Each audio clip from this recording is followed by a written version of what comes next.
பிரியமானவர்களே, இயேசு கிறிஸ்துவின் இனிதான நாமத்தில் உங்களை நான் வாழ்த்துகிறேன். 2025 மகிழ்ச்சியோடு நம்ம ஆரம்பிச்சிருக்கோம்.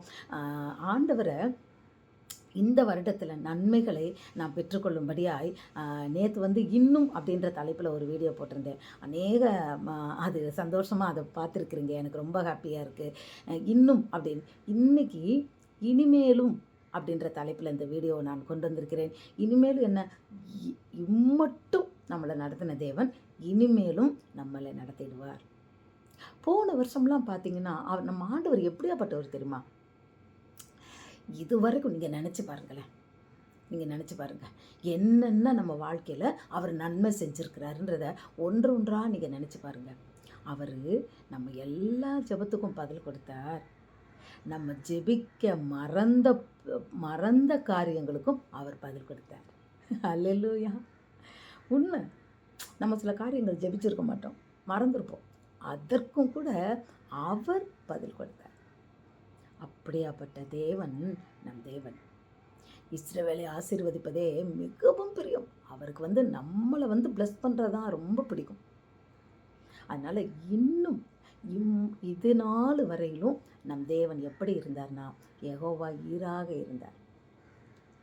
எல்லாவற்றையும் ஆபிரகாமுக்கு பார்த்து கொண்டது போல எல்லாவற்றையும் அவர் பார்த்து கொண்டார். கஷ்டம், அதாவது நம்ம அவரை மட்டும் பிடிச்சுக்கிட்டா போதும்.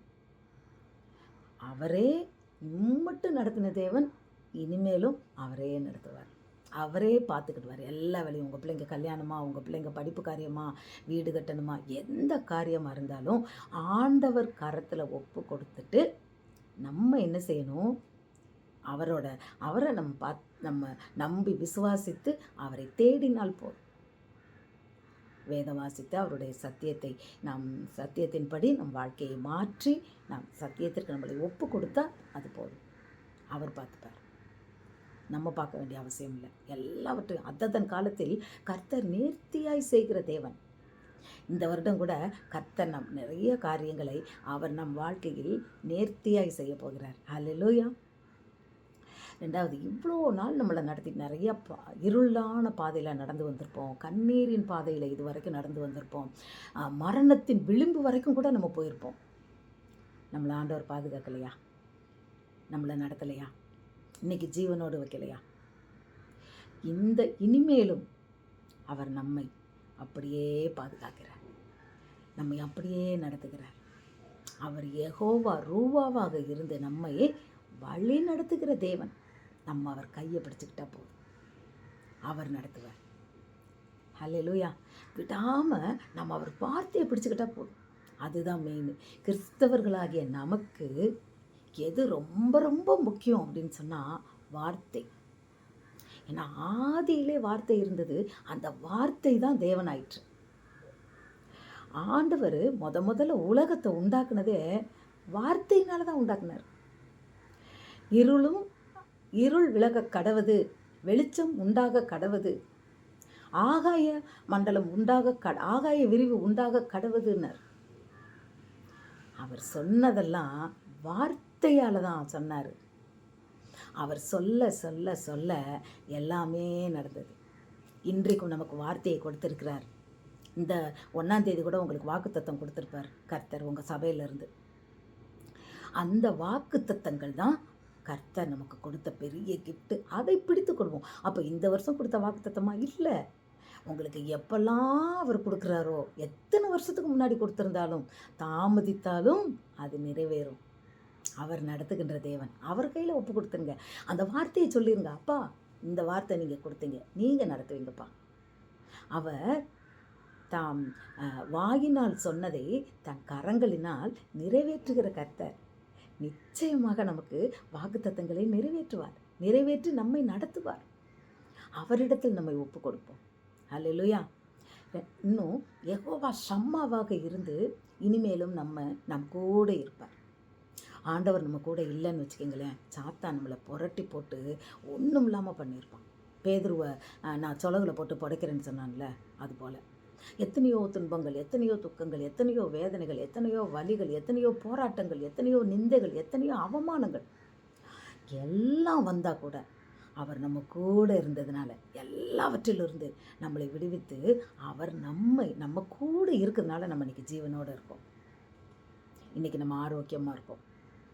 இன்றைக்கி நமக்கு நல்ல வேலை, நல்ல குடும்பம், நல்ல வாழ்க்கை அப்படின்னு எல்லாவற்றையும் கர்த்தர் நம்ம கூட இருந்து நம்மளை ஆசீர்வச்சிருக்கிறார்.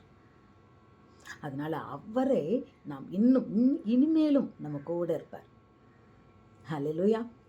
யெகோவா ரஃபாவாக இருந்து இனிமேலும் நமக்கு சுகம் தருவார். நம்ம சுகமீனமாகலை அப்படின்னு யாருமே சொல்ல முடியாது. நம்ம தாயின் கருவில் பிறந்ததுலேருந்து இத்தனை வருடங்க வரைக்கும் எத்தனையோ முறைகள் வியாதியில் படுக்கையில் படுத்திருந்துருப்போம். அந்த கொரோனா டைம்லலாம் பார்த்திங்கன்னா அவ்வளோ பெரிய போராட்டங்கள், கஷ்டங்கள். ஒரு மூக்கில் வந்து நம்ம ஆக்சிஜனை சுவாசிக்க கூட முடியாதபடிக்கு ஒரு கவர் போட்டுக்கிட்டு நம்ம போகிற இடம் வந்த இடம் எவ்வளவோ நம்ம கஷ்டப்பட்டு இருந்தோம். ஆனாலும் நம்ம எவ்வளவாக நமக்கு நம் தேவன் நம்மை பாதுகாத்து நமக்கு சுகம் தந்தார் பாருங்க. உன் வலது பக்கத்தில் 1000 பேரும் இடது பக்கத்தில் 16,000 பேர் விழுந்தாலும் அது உன்னை அணுகாது. அந்த வார்த்தையின்படி உங்களையும் என்னையும் கர்த்தர் நமக்கு சுகம் தந்து நம்மளை இம்மட்டும் நடத்தியிருக்கிறார். இனிமேலும் நம்மளை வழி நடத்துவார். நேற்று கூட ஒரு பெரிய ஒரு இந்தியாவுக்குள்ளே ஒரு கொரோனா ஒரு வைரஸ் வந்திருக்கான்.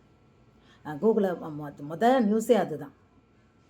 ஆனால் நம்மளை கர்த்தர் இனிமேலும் நமக்கு சுகம் தருவார். ஹல்லேலூயா. அது நம்மளை தொடாது, நம்மை பாதுகாப்பார். ஏன்னா அவர் நமக்கு அக்கினி மதிலாக யெகோவா ஷம்மாவாக கூட இருக்கிறார். அவர் யெகோவா ரூவாவாக நம்மை நடத்துகிறார். அவர் எல்லாவற்றையும் பார்த்து கொள்வார். நமக்கு சுகம் தருவார். நமக்கு வியாதி ஒன்றும் வராது. வியாதியை உன்னிலிருந்து விலக்குகிற கர்த்தர் நான் அப்படின்னு சொல்கிறார். உனக்கு வியாதியை உன்னிலிருந்து நீக்குகிற பரம வைத்தியன் நான் சொல்கிறாரு. அவர் தான் நமக்கு பெஸ்ட்டு டாக்டர்.